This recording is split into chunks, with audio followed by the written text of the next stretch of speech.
Ça va te paraître con, tellement c'est simple. Mais ça va te garantir d'avoir tes premiers 1000 abonnés. C'est exactement ce que j'utilise pour faire grandir les chaînes de mes clients, comme Shannon que j'ai fait passer de 0 à 4000 abonnés en 2 mois. Et c'est aussi la stratégie que j'utilise sur cette chaîne que je viens tout juste de lancer et que je suis en train de faire passer de 0 à 10 000 abonnés d'ici décembre pour prouver que c'est pas de la chance. Et que ces stratégies, elle fonctionne vraiment. La feuille de route que je vais te montrer, elle marche dans n'importe quelle niche, sans devoir y passer des heures que tu n'as pas, sans devoir engager des freelances hors de prix, sans avoir besoin d'abonnés ou d'expérience au départ. Et surtout sans devoir poster tous les jours comme tu l'as peut-être entendu quelque part.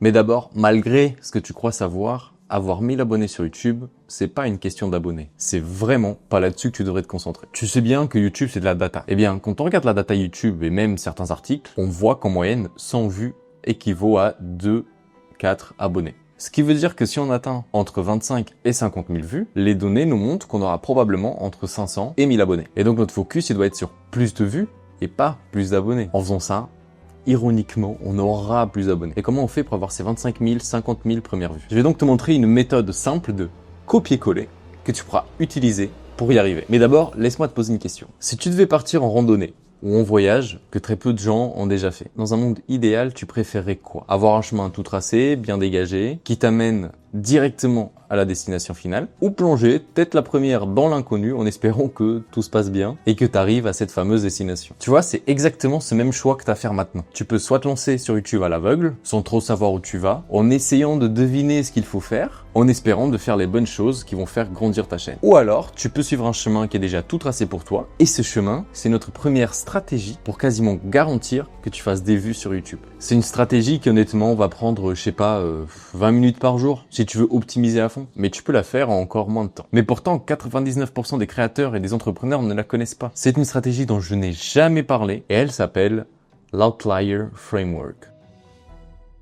Mais avant de pouvoir comprendre comment suivre ce framework, il faut déjà comprendre ce que c'est un outlier. Et pour ça, je veux que tu imagines avec moi. Imagine que tu as une chaîne YouTube et que cette chaîne, elle a seulement 100 abonnés. Un jour, tu postes une vidéo et cette vidéo fait 54 vues. Le lendemain, tu en postes une autre. Celle-là, elle fait 18 vues. Mais le jour suivant, tu postes encore une vidéo et celle-là, elle fait 850 000 vues. Ça, c'est un outlier. C'est une vidéo qui performe beaucoup mieux que la moyenne de ta chaîne, comparée à ton nombre d'abonnés et à ton nombre de vues. Maintenant, pour trouver ces outliers, tu vas prendre 30 minutes dans ta journée et tu vas aller sur YouTube, rechercher des outliers dans ta niche. C'est totalement gratuit, tu as juste à aller sur YouTube, taper ta niche et regarder les vidéos qui performent le mieux. Et pour ça, il y a deux manières de faire.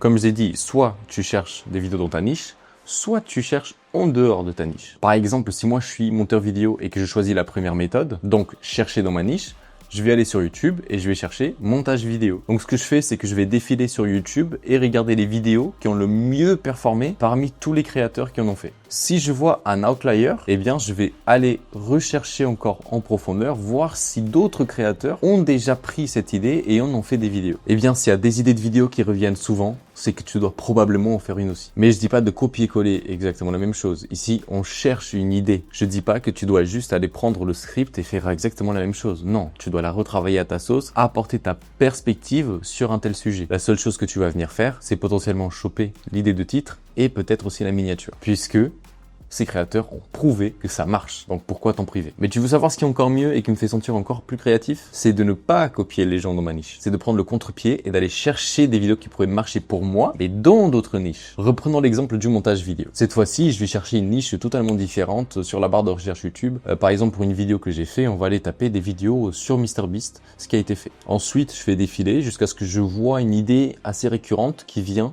très souvent et qui pourrait s'adapter à mon domaine, le montage vidéo. Dès que j'en trouve une, je prends le concept et je le rends applicable à ma propre chaîne. Pourquoi je vous dis ça? C'est parce que c'est exactement ce que j'ai fait sur la première vidéo que vous allez trouver sur ma chaîne, sur MrBeast. Je cherchais des vidéos sur ce monsieur et j'en ai vu plein, pas de MrBeast lui-même, mais d'autres créateurs sur la plateforme qui faisaient des behind the scenes des vidéos de MrBeast. Et donc moi je me suis dit, comment est-ce que je peux adapter ça en montage vidéo? Et bah c'est simple, les vidéos de MrBeast, on sait très bien que c'est les vidéos genre les plus compliquées du monde à monter et qu'il filme avec vraiment des milliers de caméras. Donc je me suis dit, ça serait intéressant de voir comment est-ce qu'il s'organise pour monter ces vidéos, pour les tourner avec autant de caméras. D'où mon idée, ce que personne ne vous dit sur les vidéos de MrBeast. parce que c'est un sujet qui n'a jamais été abordé ou que j'ai jamais trouvé vraiment, mis à part dans certaines interviews avec MrBeast. Et devine quoi? Cette vidéo, c'est vraiment le plus gros outlier de ma chaîne, en x51. Ça veut dire qu'elle a fait 51 fois plus de vues que la moyenne de ma chaîne.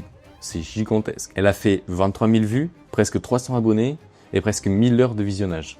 Avec une seule vidéo. Tu vois, c'est ça la puissance de l'Outlier Framework. Et si tu veux, je peux te simplifier les choses. Le framework, c'est tout simplement d'aller choper des concepts et des vidéos qui ont déjà marché, soit dans ta niche, soit dans une autre, et de l'adapter à ta sauce en reprenant à peu près le titre et la miniature qui ont déjà fonctionné. Si tu veux rendre ce processus 10 fois plus rapide, eh bien, il y a une extension qui existe qui s'appelle vidIQ, qui te permet de voir, quand tu défiles sur YouTube, le petit multiplicateur qui te annonce directement si cette vidéo est un outlier ou non. D'ailleurs, si tu veux une vidéo encore plus détaillée sur comment avoir les bonnes pratiques sur YouTube, non seulement pour trouver des idées, mais pour créer des miniatures, des titres, etc., vraiment tout ce qui englobe la création YouTube, va checker la vidéo que j'ai publiée, tu la trouves juste ici à droite, une fois que tu auras terminé celle-ci. Donc tout ça, tout le fait de prendre des outliers, de prendre des idées qui ont déjà marché, en fait, c'est pour que les gens viennent et cliquent sur notre vidéo. C'est ça le but principal, c'est d'avoir une bonne idée avec une bonne miniature et un bon titre pour que les gens cliquent. Mais bien sûr, ça fait pas tout. Il faut aussi retenir les gens sur cette vidéo. Et aussi, si on veut atteindre les 1000 abonnés, eh bien, il faut que la personne s'abonne à la chaîne. Mais pour comprendre ça, il faut comprendre fondamentalement pourquoi les gens cliquent sur notre vidéo. Au-delà des hooks et de la curiosité que ça peut déclencher en regardant le titre et la miniature. C'est quoi la vraie raison qui les pousse à cliquer? Ça dépend évidemment de chaque cas, mais tu vois, la plupart d'entre nous, on fait du contenu éducatif. On enseigne quelque chose à quelqu'un ou on montre quelque chose qui a fonctionné pour nous. Et la raison fondamentale pour laquelle les gens regardent ce contenu, c'est parce qu'ils ont un problème à résoudre, un pain point, un point de douleur. Voilà, imagine-toi encore un instant, t'es monteur vidéo, tu montes depuis plusieurs années, mais là t'es à un point dans ta carrière où t'es extrêmement frustré. Pourquoi? Parce que tu as l'impression que tu galères à décrocher les bons clients. Et quand rarement t'en décroches un, bah t'arrives pas à le garder. Et bien dans ce cas-là, notre qui, c'est le monteur vidéo. Son point de douleur, c'est sa frustration. C'est l'argent, c'est la stabilité, c'est la régularité.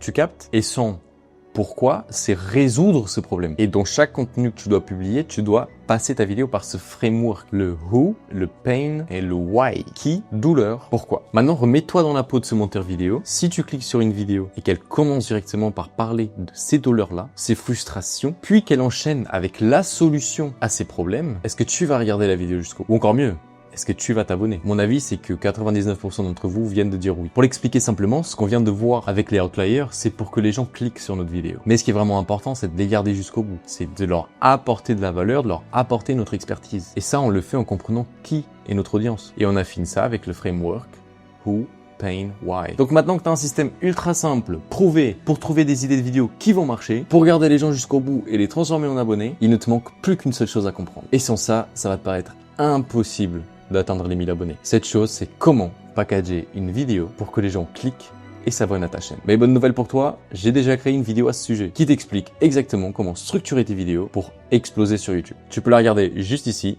Merci à toi, c'était Philippe. Ciao.